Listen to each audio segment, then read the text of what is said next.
Good morning. Um, it's been a while since I posted a video.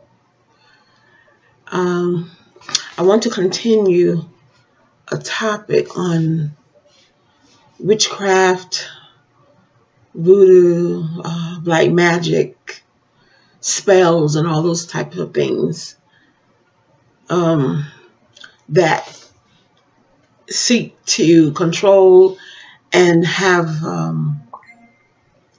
people at their advantage. Now, we as a people, we are told from the Bible, from the word of truth, which I believe the Bible is the word of truth, that we should not depend on these types of conjurings and forces because they are of none effect. There is really no power. And the only power that can be seen from them are mind manipulation, and that comes through your five senses. Your five senses will see something and be impressed by it and desire it. And that's the sense of seeing. And then you have the ears, which will hear something.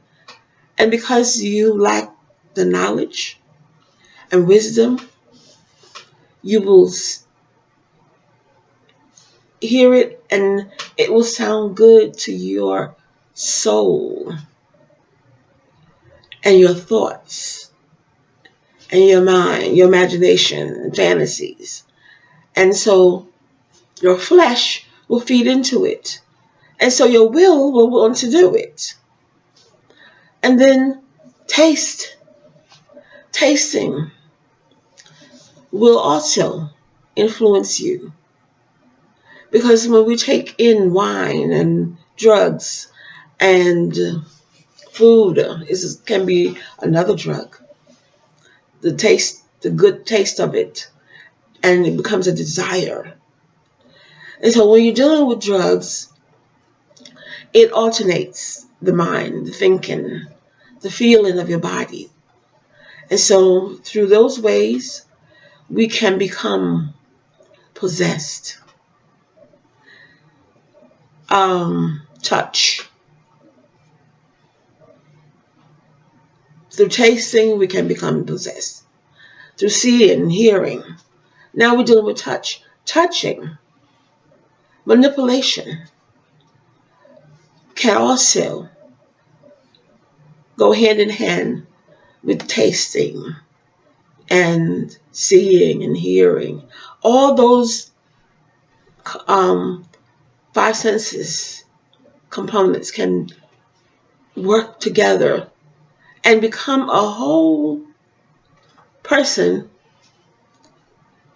reacting in a possessed way, because now their senses are all in the negative and have been possessed by wicked words, wicked tastes, wicked doings.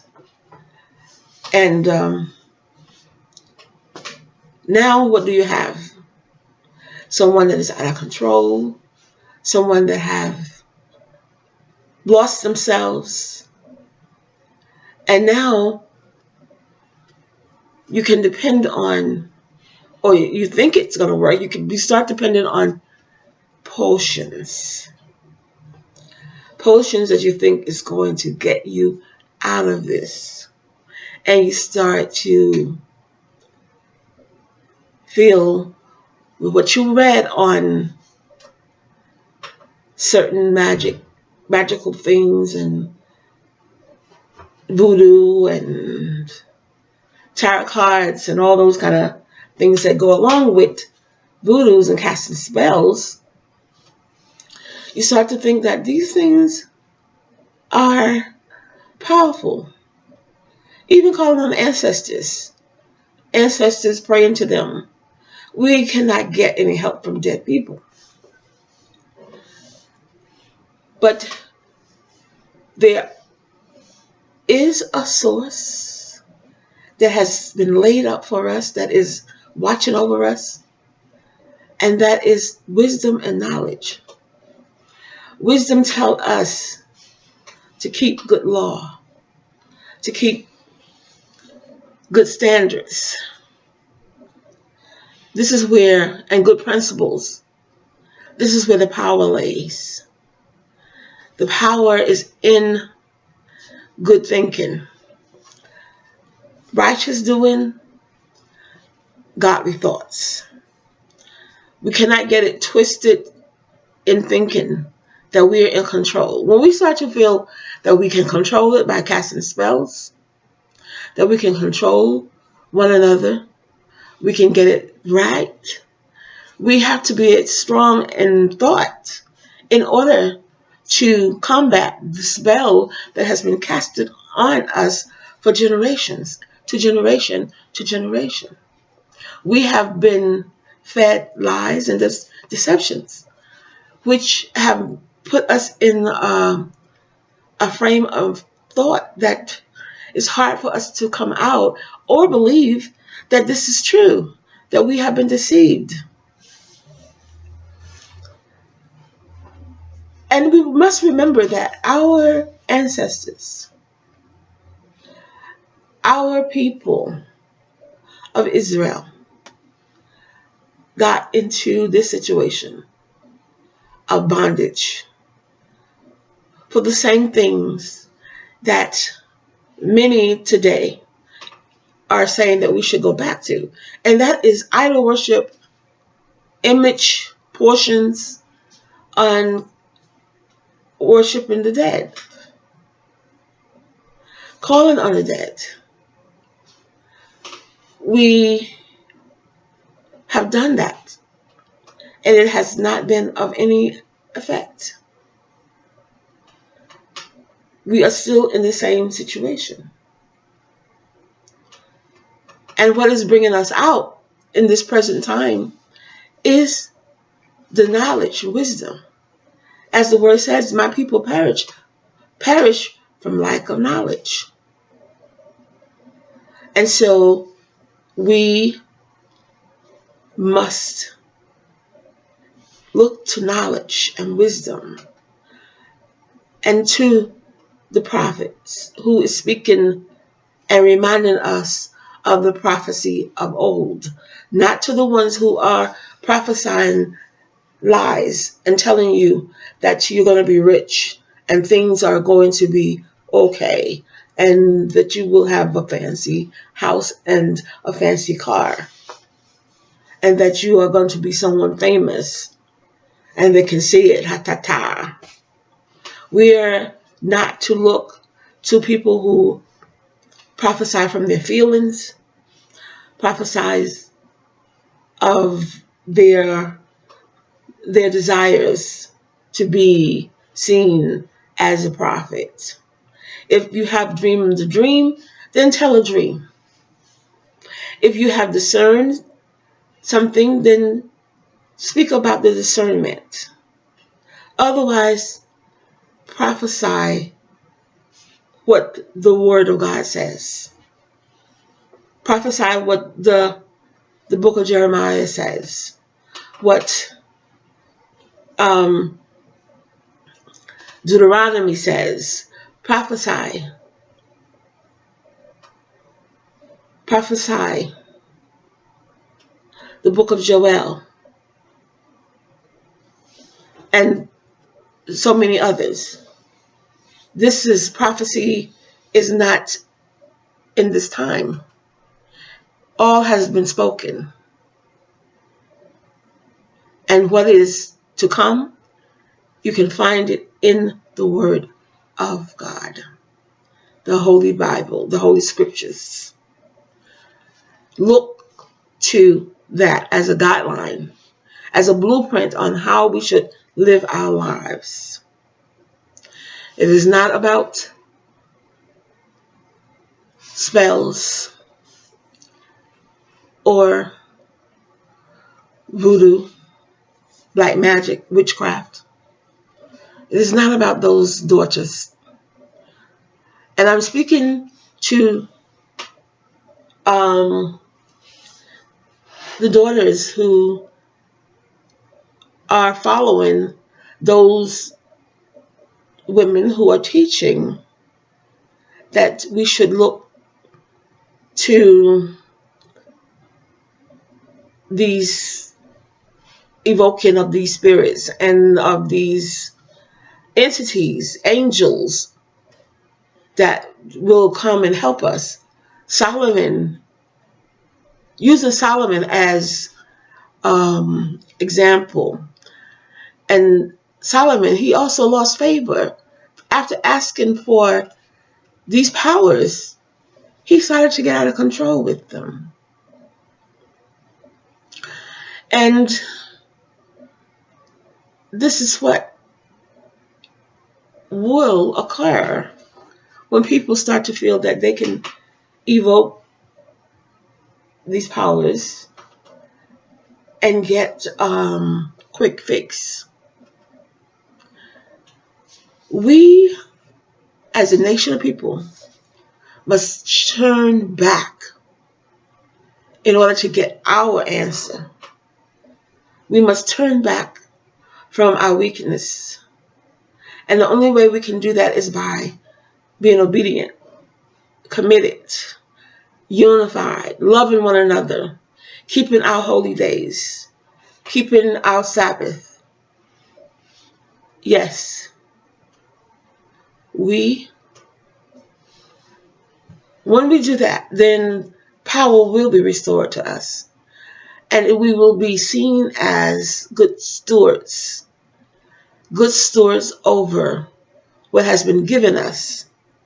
But we're not there yet until we start to obey. Obedience is the best.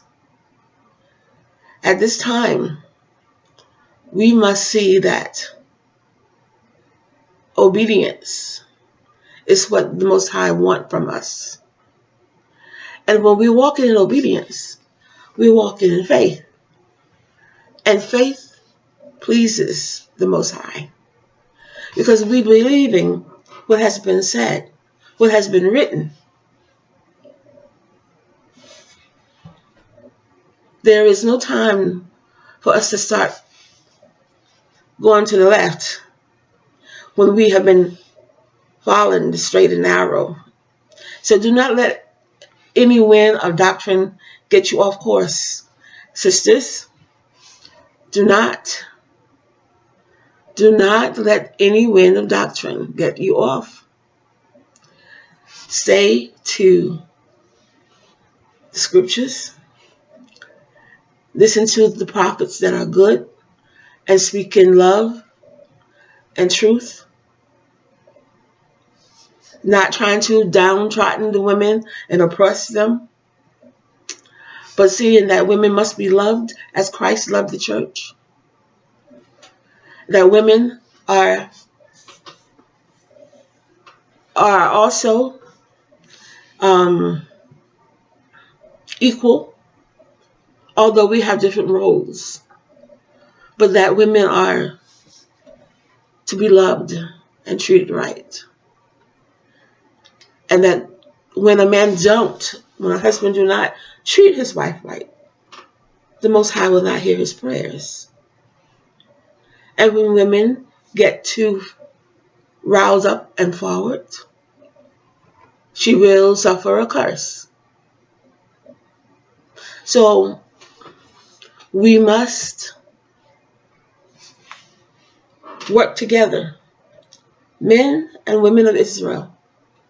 We must work together for our sakes, for the nation's sake, for the unity of our people.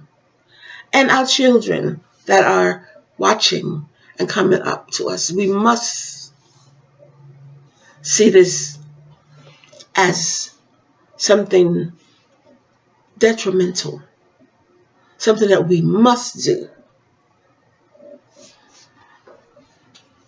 Yes, at times it gets hard, but we cannot give up because we are building our nation and we are looking to the coming of Yeshua, who will bring us back home, who will make us the original queens and kings of the earth again after such long suffering. It is time. And we must not mess this thing up by going off in crazy doctrine. Let us stay unified and trust the prophets that the Most High have raised up on this earth for such a time as this. Women, let us encourage each other, but not in silliness or foolishness. Let us help each other tend to the family, the children, our husbands, ourselves, and how to care for ourselves. Because if we do not care for ourselves, we cannot be around. We will be sick and we'll be out of here. So we need to nourish ourselves as well. And let us help with good advice and help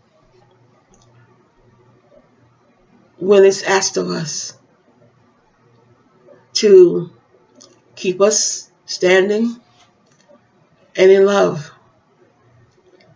And the nation, it is nation building time. We cannot build it halfway and then tear it down.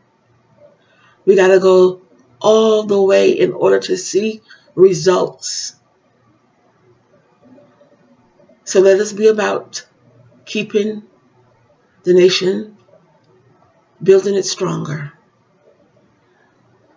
And this is Sister Betty, and Wisdom Speaks.